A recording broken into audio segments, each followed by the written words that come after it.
You fire 6 shots or only 5? Well, to tell you the truth, in all this excitement, I've kind of lost track myself. But Ian, this is a 44 Magnum, the most powerful handgun in the world, and would blow your head clean off. You've got to ask yourself one question. Do I feel lucky? Well, do you? Shut the fuck up, okay? Shut the fuck up! Welcome to the Rod Uncensored podcast. I'm your host, Rod Uncensored, the FUPA protector, the BB Dub lover, Rod Uncensored. I got a special guest, Corey Chris, the Mr. Thursday Night himself. How you doing today, man? What's going on, brother? How you doing, man? Just getting off of working the hustle and bustle. You know, the comedy ain't kicked off yet, so you know, still out here working in the real workforce. Oh, you ain't the only one. I gotta go tomorrow. I gotta go tomorrow. That child support don't stop for me. Man, that child support don't stop for me either.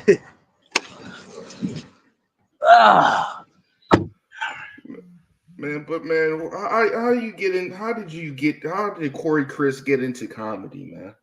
Man, that's a good question, man, because Corey Chris has always been a student and a fan of comedy. And I also had a couple of good friends of mine that were comics that I would go and follow. Like I had a good friend of mine, Pluto Webster, who's one of my OGs, and another comic that I met years ago we became friends, TL Fitz.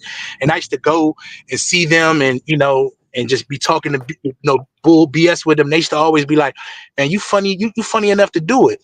And like I think on my 40th birthday, you know what I'm saying, I gave it a shot, I killed it, and then I've been going ever since. So what was the first mic you hit up to get that experience in? Well, see, I'm a little different though. The first mic opportunity that got was a paid show. Like where people pay money and go. Like I had a lot. And that's why how he was like, "Man, you got this." He said, "You've been telling jokes your whole life. You just haven't put it on stage." And he gave me 5 minutes, saying, "Man, I know you can do it." And the funny part about it, right?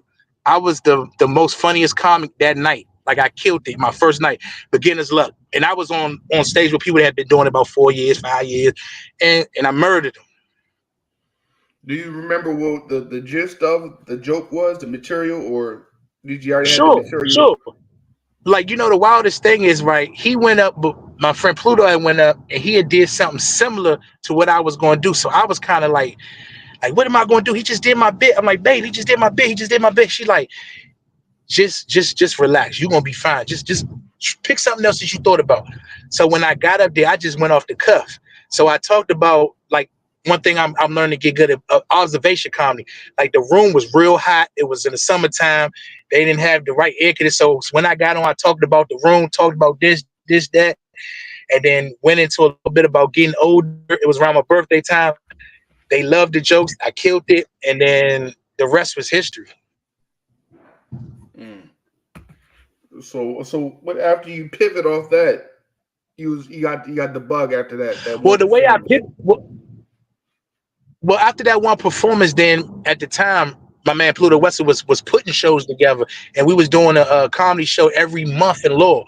So every month, I was just going there, doing the paid shows, getting on the shows, and that's how I got my chops together. I did probably about a good 5 or 6 of them, and then he stopped coming into town and started focusing more on things in North Carolina. So when he left, I just took the rims and like I got the bug. I just went with it and kept going, kept pursuing it myself. But Pluto's definitely the reason I got started in it. It gave me my first opportunity. So Pluto got you in, man, and it's definitely. I talked to a lot of people, man. It's definitely you need that network, and it's a lot of people don't have. Lucky you got the door was open for you with your homeboy. He looked out for you because it's definitely a Wolfpack mentality out this motherfucker.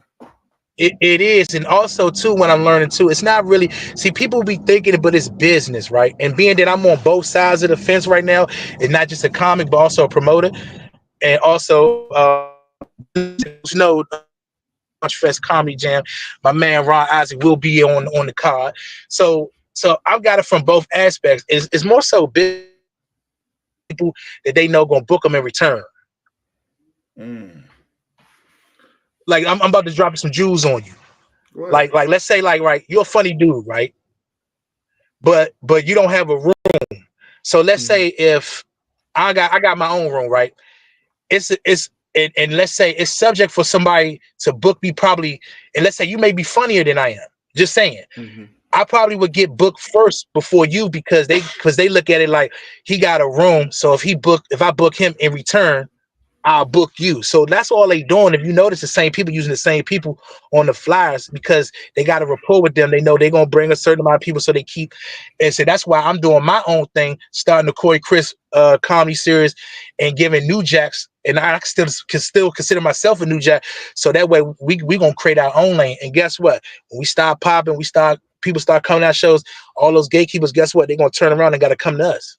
So Yeah, it all goes that's in a definitely real. circle. It definitely does, man.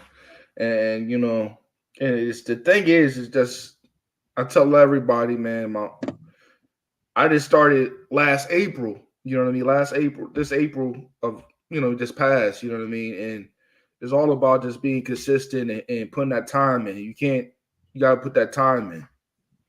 You can't You cheat can't this. You fake can't it. cheat You it. can't. Nah, you can't cheat it. And they definitely can But tell see, by your writing. and then another thing too is a lot of people in here and that's what I try to get away from because you got some people just doing it as a hobby. Just say, oh, I'm gonna stand up, come try to get girls and smoke crazy shit like that. Like I'm really trying to make this. Like I'm out here like trying to do this. So I try to work with people that got the same mentality as me. I said I try to work with people that got the same mentality though. Mm-hmm. Yeah, man, and that's the key, man. You know what I mean? Just being consistent with the shit, man. But how did you? What was the process of you getting your own room, man?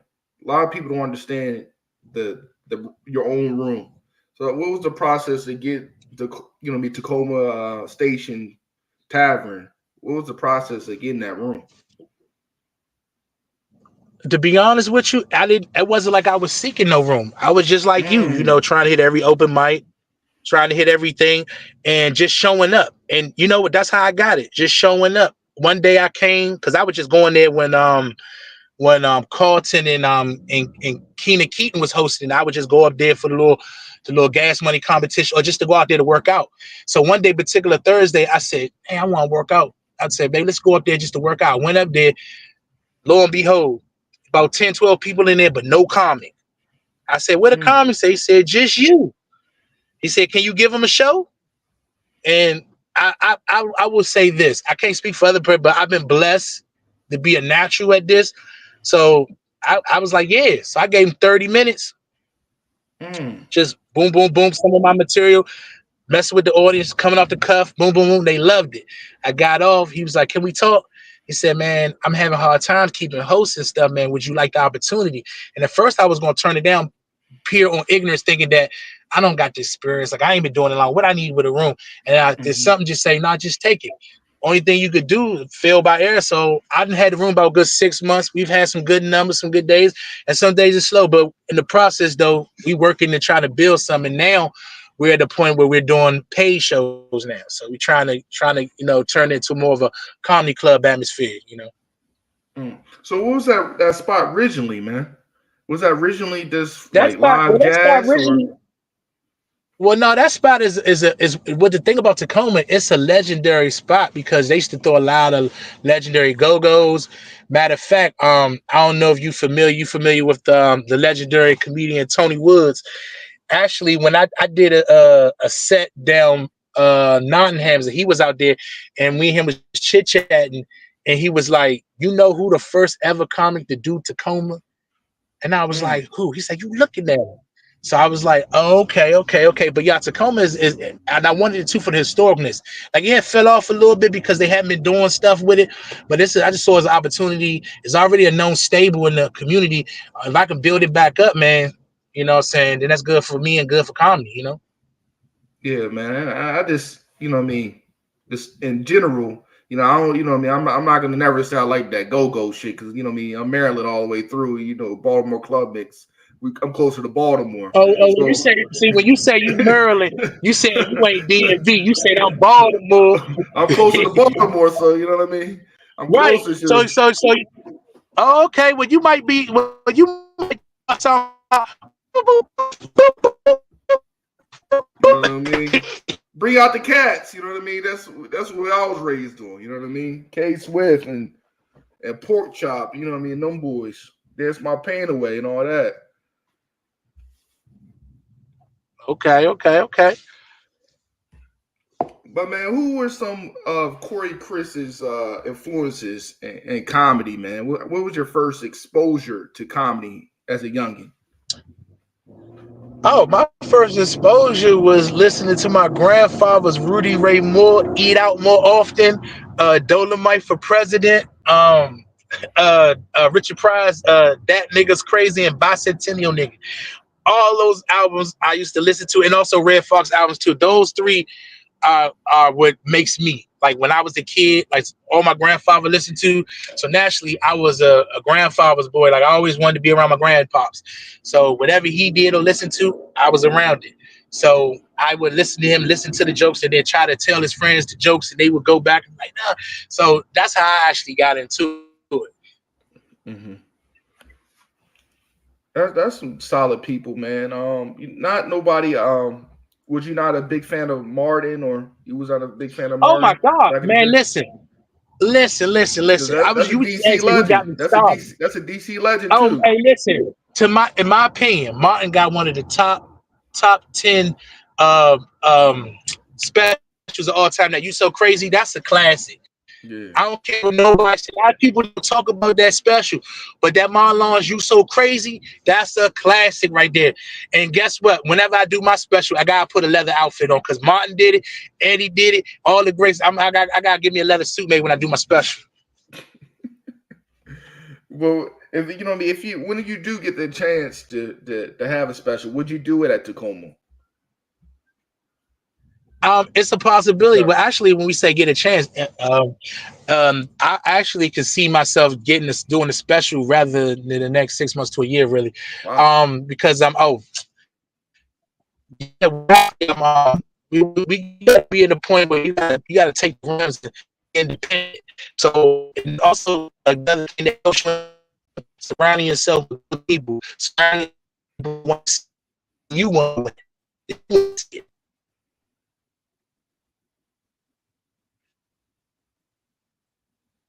So that's me doing that's a strong team that supports that's work with me. That, you know what I'm saying? As I think for some, we'll put it like this, right? For the time I'm doing, I'm making some noise indeed.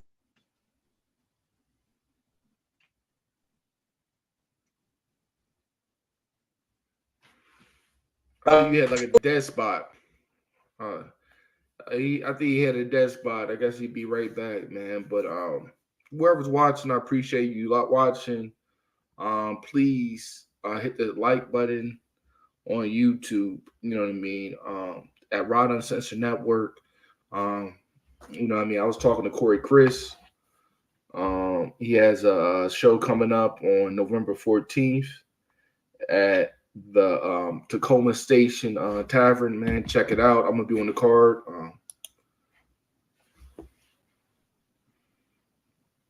We back?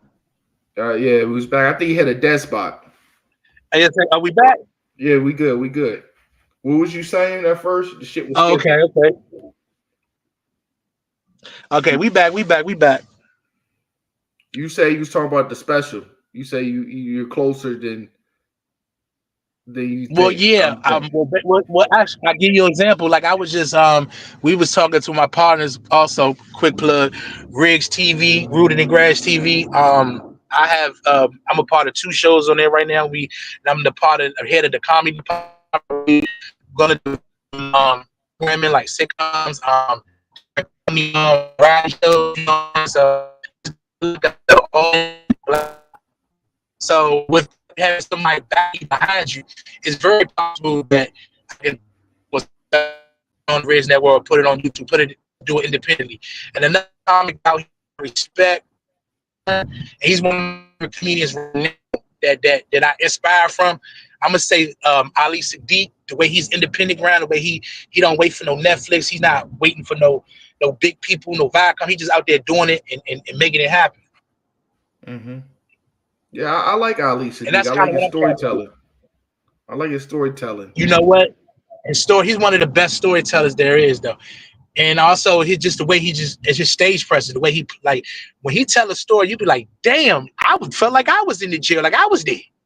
Yeah, that shit was crazy. The Mexican in boots, he got crazy bids. That was a good one. But did you see the one where he was like about to pose off Cobra back? Yeah, that shit was wild. But I think black comedy is at a good space. It's a lot of different comedians that bring something different. Like what's that guy's name? He's from DC too. Brian Simpson. He brings something different. There's a lot of people that bring different comedy. Okay, I never heard you said what's his name? Brian Simpson. Yeah, Brian Simpson. Okay, you know what I mean. Also, Ashley. I like the Ashley Larry's last special. You know what I mean. Oh, you talking about Donnell Rollins? Yeah, I liked his last special. I thought it was nice for 45 You know, minutes. I like Donnell Rollins set. I like Donnell period. I think he's a very funny person. But see, I've been learning with this comedy thing. See, it's very subjective because it's a lot of people that I find funny. Certain people may not find funny. But if you've been in my room, I'm an equal opportunist. You know, you come to my room, you might see an Indian, a white person. Like, I don't care who you are. You're funny. Mm-hmm. Yes, I'm looking right at it. So and I think that's good, man. Because you know what I mean. Funny is, like you said, subjective. It definitely is, and I like different stuff. I like white comedy. You know what I mean. I like other people. It doesn't matter what skin tone, the words coming out the vessel. You know what I mean. I appreciate comedy. And then another thing too, like, you know, one of my comedians that I wouldn't say discover, but I took a liking to him and I put him on a lot of things that I got going on. Matter of fact, he's the host of the show that we doing on the 14th, Gino Bino. And he's Filipino, and also he's Filipino, and he's homosexual. So I don't judge anybody. If you're funny, you're funny. Yeah.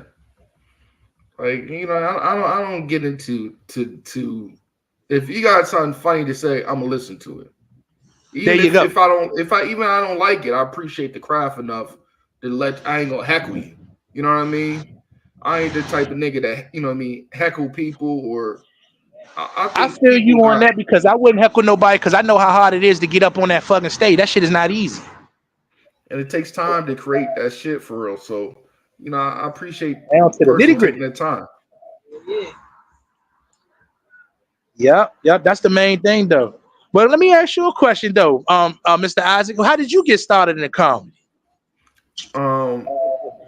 I got into it because I was going through a rough patch mentally.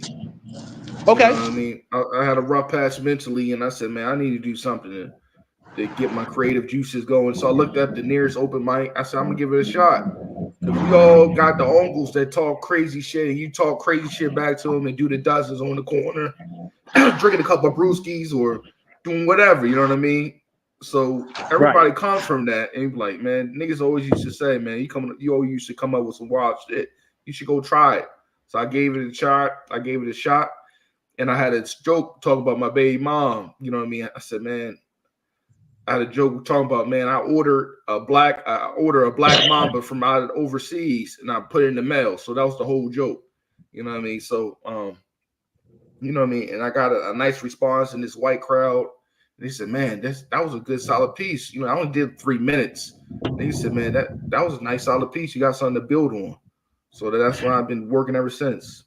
And I agree with that, because I remember I got wind of you. I just happened to saw a TikTok video, and then you was doing some stand up, and I was like, I think I commented, that stage small as shit. You going in a circle or something. But nevertheless, what I was listening to, I was like, oh, I think and I inboxed you. because I'm always looking for different comics or whatever. Then I think when I started following you, I see you saying like, you're looking to try to get bookings and all that type of stuff like that. So that's where I'm like, well, shit, if I can help you, you know what I'm saying? And also too, it's not about just helping somebody. Like I love making sure that every show I put on, I try to find the funniest comics possible. Like if I think you're funnier than me, I'll put you on there because it makes me work hard. Put it like this: I don't want to be the only funniest person on the show, and now I'm learning in this business. And as you get to progressing, and when you start actually getting opportunities to get shows and get bookings, you're gonna see the everything ain't as, and then you might get the experience when you actually get opportunity to work with a national comic, and he tell you, hey, I'm gonna talk about dick and pussy and sucking dick, so you can't talk about dick. You gotta talk about something else, and you gotta learn how to navigate when you're dealing with other comics, because then one thing you don't want to do. And then I had to learn this too. If you're opening for someone of some stature, you don't want to offend their audience, because one thing and two themselves, you're going in there, them people there to see him, not you. So you want to make a impression, but you don't want to offend his audience. Don't want to offend the headline either. Yeah, you know what I mean, and that's exactly why I always keep some extra shit and written up just in case, just to see what the audience is going to do. But you know what I mean? But my base is always going to be raunchy. You know what I mean? I got this different shit I come up with. Just like when we were using that room, I came up with that Reading Rainbow shit off the cuff. You know what I mean? And I like that too. And what I was about to say, it was something else you were saying too. I was looking at something online. You said something about the bra was in Edgewood, and I laughed. I chuckled because I remember meeting a chick on Tag, and I drove all the way out Edgewood. Edgewood was a little rough. You by the train track. I said, the shit. Yeah, Edgewood. So how you had me? Yeah, Edgewood just so like everybody know that. So that's but yeah, man, how would I put it, man? I think because one thing I can say about you, you're very funny and natural. Like me and you kind of similar. Like when we natural, so it's just basically just honing our talents. And all my shit comes from some kind of truth. I just exaggerate it. So it's not fake stories. I'm just exaggerating them. Right. And some comics don't want to put their personal, they want to just do little slapstick stuff. But the best comics are the ones who put their personal experience, you allow the vulnerability to be vulnerable. That's what the people like. They get all of you. And 9 times out of 10, some of them stories, somebody experienced it, something similar, something like that. And that's exactly why, you know what I mean, I got my sister last time she been coming with me this recording. She's starting to see the work I'm putting in. And because everybody comes from a little fucked up family and shit like that. And I come from a small town of Aberdeen. I don't know if you ever been through Aberdeen, but it's a little small ass fucking town. You mean Aberdeen, Maryland? Yeah, Aberdeen, Maryland. So it's a little fucking small town. Matter of fact, somebody was just doing it. I think them had a show not too long ago up in Aberdeen. Yeah, so it's a little small ass town. Nobody even tried to do what I'm doing. But I feel like if I get some traction, I can show the kids it's another way. You don't gotta pick up the pack. You can try entertainment. You can try to be active. Sure. You know what I mean?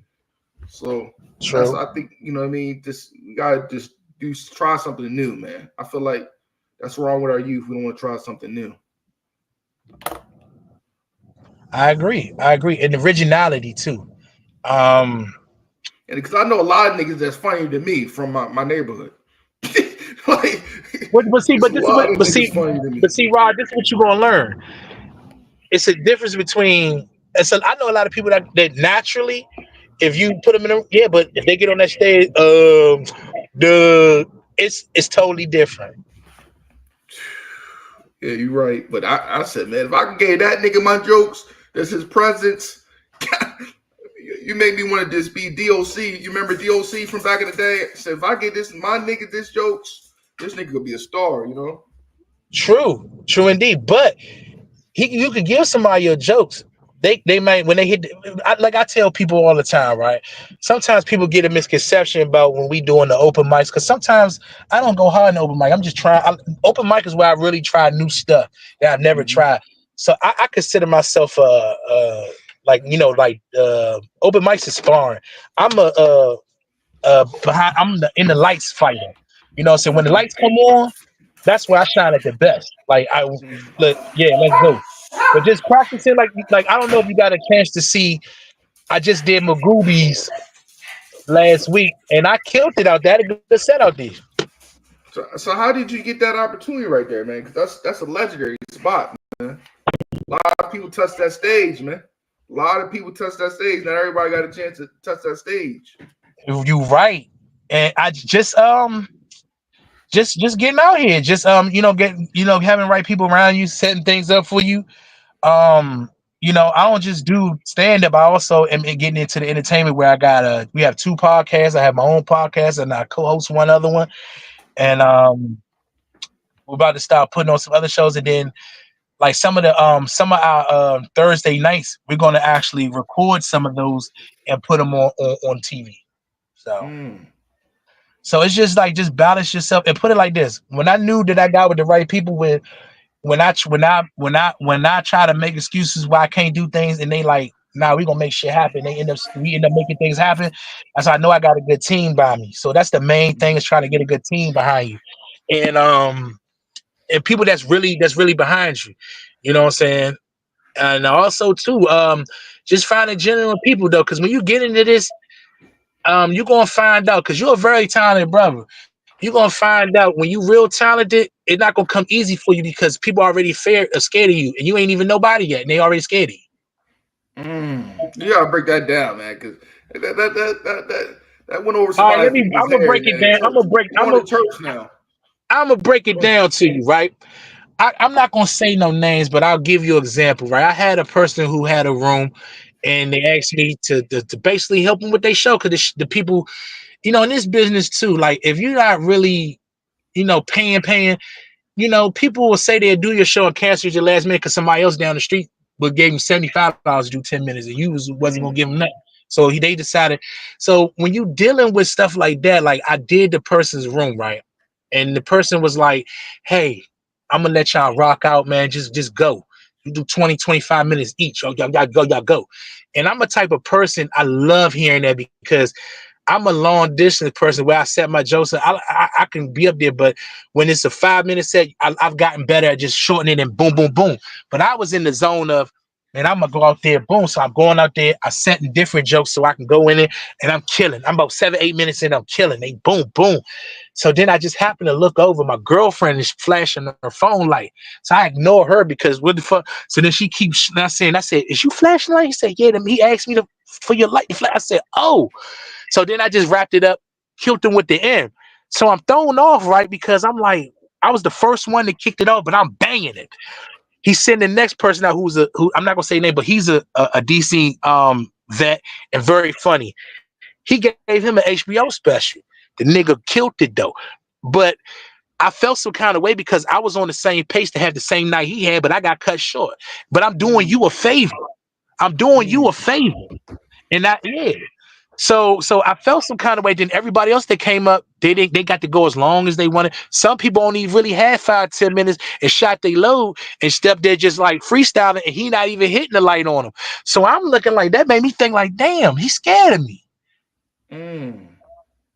He's scared of me. And then when I hit him later, say, what happened? Oh, well, the show started 30 minutes late, so I had to cut you.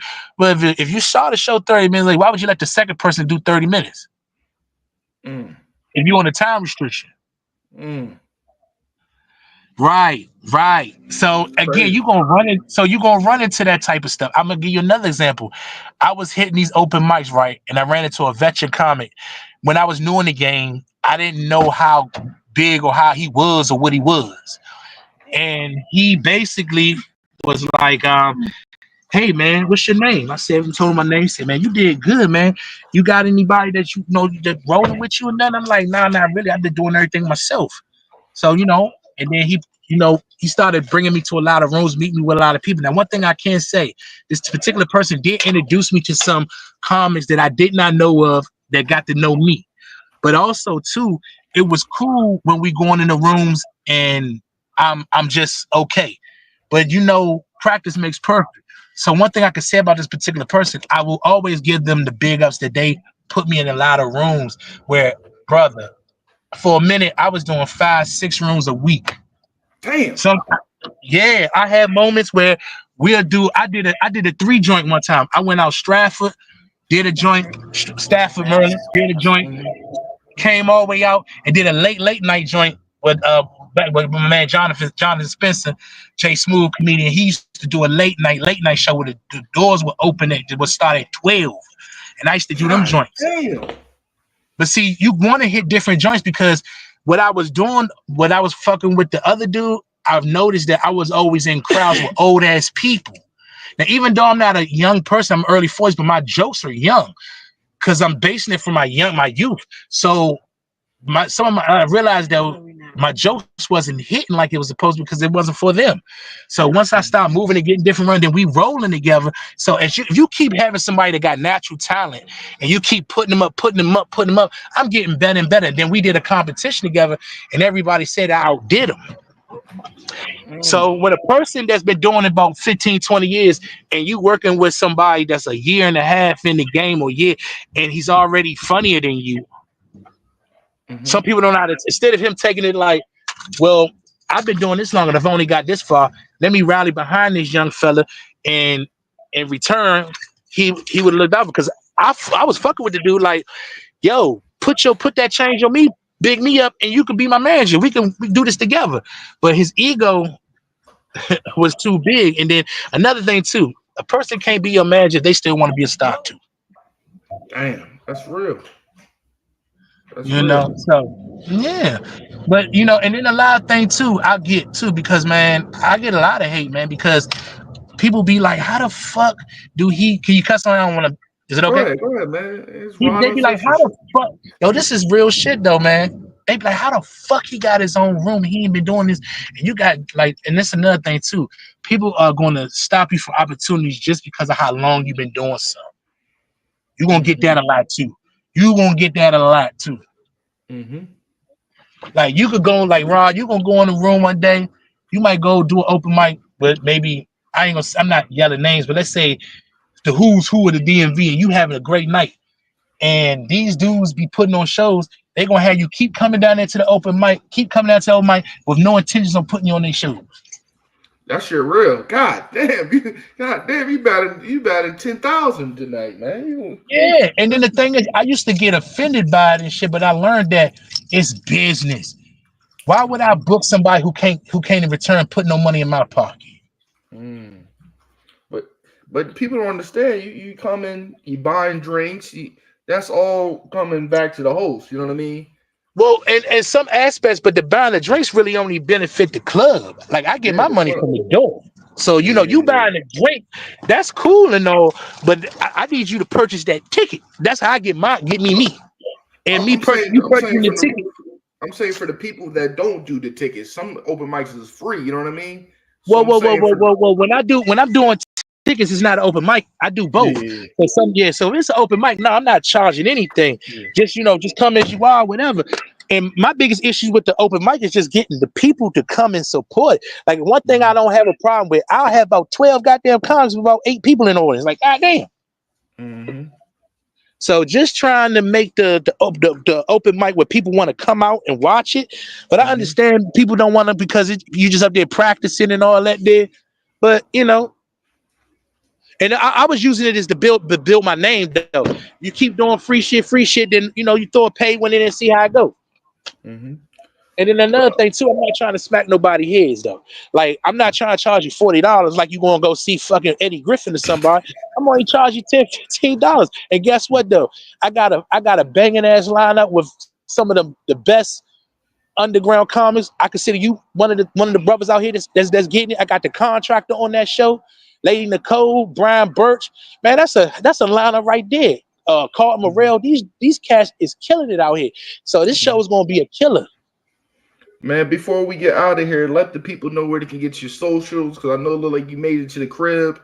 Oh yeah, well, basically you can find Corey Chris on all platforms. I'm on Instagram, Corey Chris Comedy, TikTok, Corey Chris 3.0, And also, you can find my YouTube page, Corey Chris Comedy, where I got funny few reviews and clips of some old stand-up comedies that I've gotten up there. So, and you also can follow me on Facebook. I'm on Facebook, Corey Chris Comedy.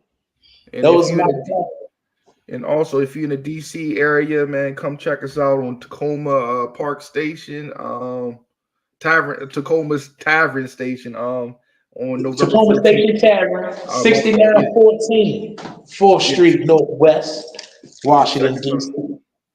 I appreciate you, man, for coming on, man. And man, I appreciate you having me. I appreciate you having me, brother. Anytime, brother. And I'm glad you're a part of this show that we got coming up, man. We gonna kill them.